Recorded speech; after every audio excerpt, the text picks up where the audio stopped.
Avec Isigny Sainte-Mère, aujourd'hui nous sommes à Bressé sur la place de l'Hôtel de Ville où vous vous trouvez Thibaut Deslandes et Sylvain Letouzé. Bonjour. Oui, bonjour Nolwenn, bonjour à tous, bonjour Sylvain. Bonjour Thibaut. J-2. J-2, exact. Et nous sommes dans... Alors hier on était dans la ville d'un très grand club cycliste, le VC Saint-Hilaire du Harcouët. Aujourd'hui on est dans une vraie ville de vélo, accueil des championnats de France de l'avenir il y a quelques années, accueil multiples villes-étapes du Tour de Normandie, Tour de la Manche, etc.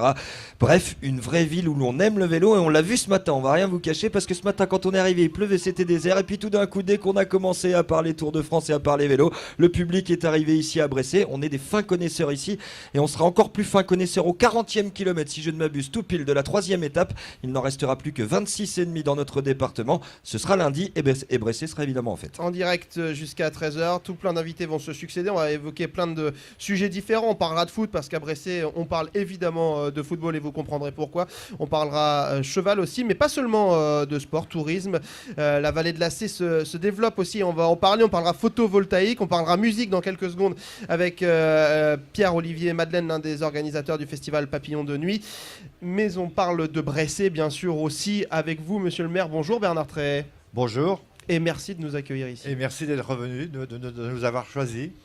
Bressé, ville de vélo, on le disait, les championnats de France de l'avenir, c'était en 2010, je crois, de mémoire. Oui, c'est ça, voilà, 4-5 ans, oui. Et le passage du Tour de France qui était événement... C'était quasiment l'année suivante, je crois, ou 2 ans après. Passage du Tour de France 2 ans après. C'est un événement toujours important que d'accueillir la plus grande épreuve sportive annuelle du monde. Ah oui, tout à fait, oui. On se demandait si on allait tout oublier, mais non, on a pensé à nous, parce qu'avec ce qu'on a fait comme effort, c'était normal qu'on passe par chez nous. Le passage du Tour, vous le préparez depuis un petit bout de temps, c'est du, vous avez du vu, gros boulot. Il y a une décoration qui est faite, hein, tout le fleurissement a été fait sur le thème du vélo, donc c'est bien. Il y a une exposition sur le vélo aussi à la médiathèque, et puis il y a d'autres actions au niveau de la maison de retraite, etc. Chacun va faire son vélo. Bernard Trehet, vos Bresséens, ils l'attendent avec une certaine impatience. Vous commencez à le sentir, ce Tour de France ? Moi, je le sens depuis longtemps, parce que le département a voté pour le Tour de France. Mais ici, bien sûr, les gens sont tout à fait ravis. On a Noémie Masson qui s'occupe de la communication, a réuni toutes les associations que vous avez autour de vous, et puis d'autres.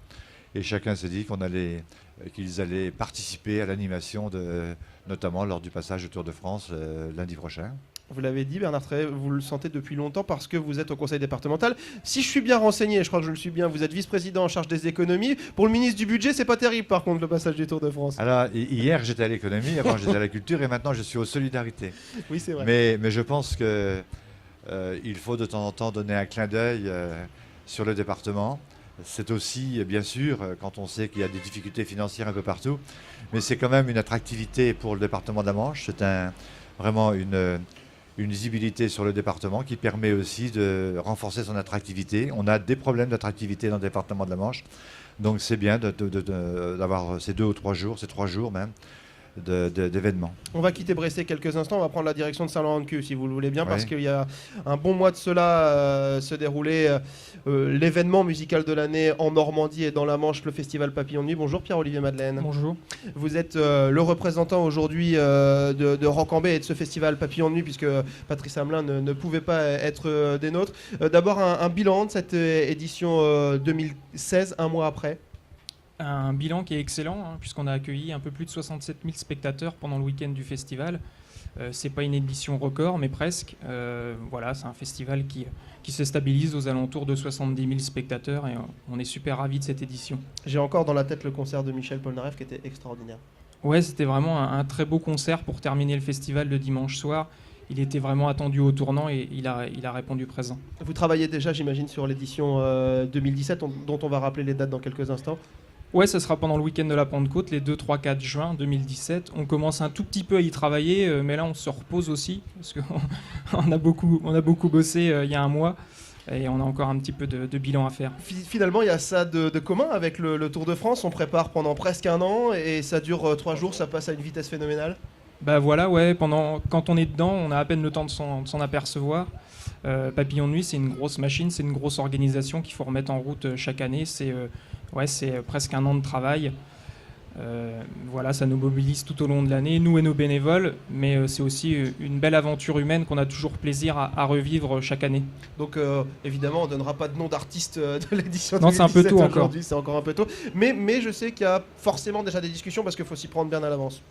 Oui, bien sûr, ouais, on est déjà sollicité par quelques producteurs. On commence un tout petit peu à en discuter, mais on va vraiment se remettre au travail à partir de septembre. Merci Pierre-Olivier Madeleine Merci d'être à vous. venu parler du festival Papillon de Nuit ce midi. Je vais demander à Jean-Claude Andouard et à Guy Pépin de venir s'installer en plateau. On va évoquer avec eux le collège de Bressé. Je vous laisse prendre le micro, monsieur Andouard. Bonjour. Vous êtes le principal du collège Pierre Aguiton, un collège qui est déterminé à se tourner vers le sport. Déterminé depuis longtemps, puisque les sections sportives existent depuis plus de 35 ans. Sections sportives qui ont été multiples. Actuellement, nous sommes sur une section sportive historique, c'est-à-dire la section sportive football, garçons et filles, et la section sportive équitation qui existe depuis 8 ans. Sylvain Letouzet. Vous êtes un cas unique dans la Manche depuis 35 ans justement, Oui. surtout en matière de football. Oui. Est-ce que on peut espérer retrouver des Frédéric Ney dans pas longtemps? On peut toujours espérer. Les sélections sont assez difficiles, donc le niveau de sportif est tout à fait bon.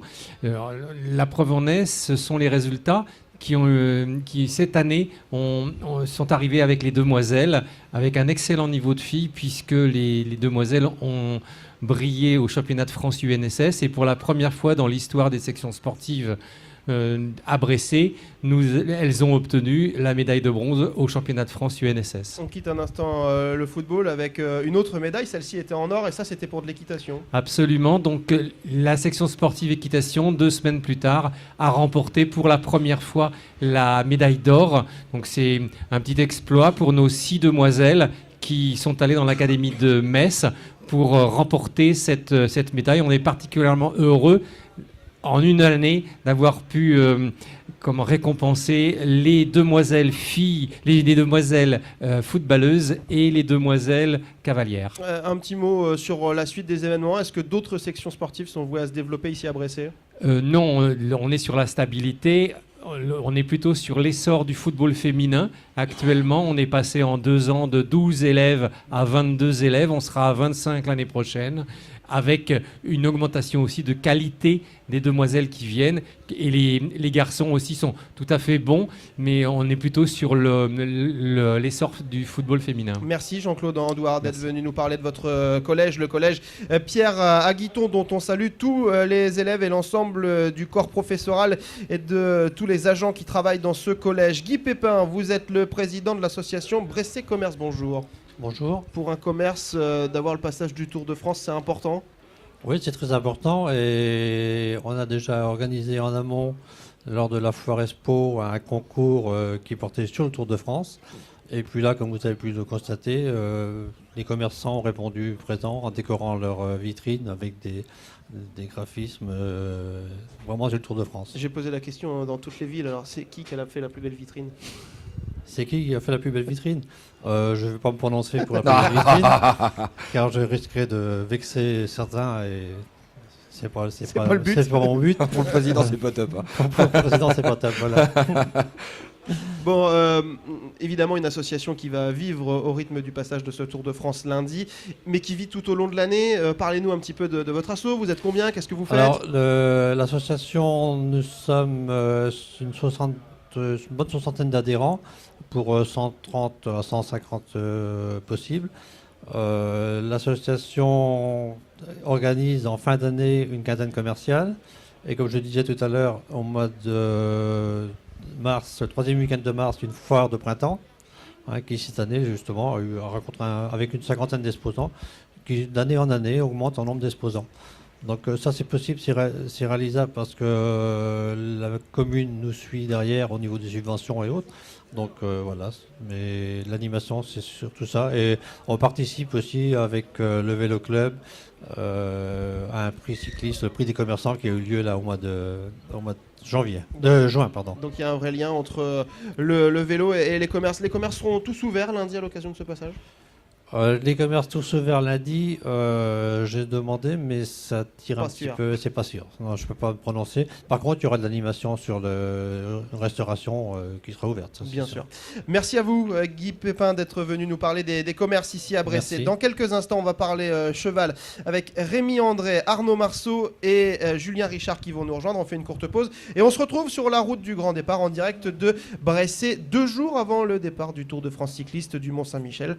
Ce sera le samedi 2 juillet. A tout de suite, on se retrouve dans un instant sur Tendance.